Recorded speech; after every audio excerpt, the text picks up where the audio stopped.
Vai tev kādreiz ir piekdienas sajūta? Kā tas ir piekdienas sajūta? Nu, tas prieks, tas, ko tu parasti jūti piekdienās. Jā, ir. Un tev viņi tikai piekdienās vai arī citās dienās? Īstenībā nē, parasti viņas ir arī citās dienās. Tev pirmdienās arī ir piekdienas sajūta? Jā. Ko tu parasti piekdienās dari? Piekdienās es izklaidējos ar draugiem vai arī ar ģimeni pavadu laiku. Kā tev šķiet, kāpēc piekdienas sajūta ir labāka par citu dienu sajūtām? Tāpēc, ka ir priekšā 2 brīvdienas, man liekas, tas arī svarīgākais. Skaidrs, mēs esam šeit saistībā ar tādu kā misiju. Mēs vēlamies ieviest to piekdienas sajūtu cilvēkiem arī pirmdienās. Ko tu par to saki? Piekrīti? Jā, es domāju, tā ir laba ideja.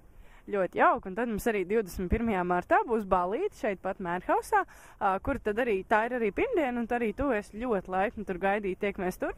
Labi, ok.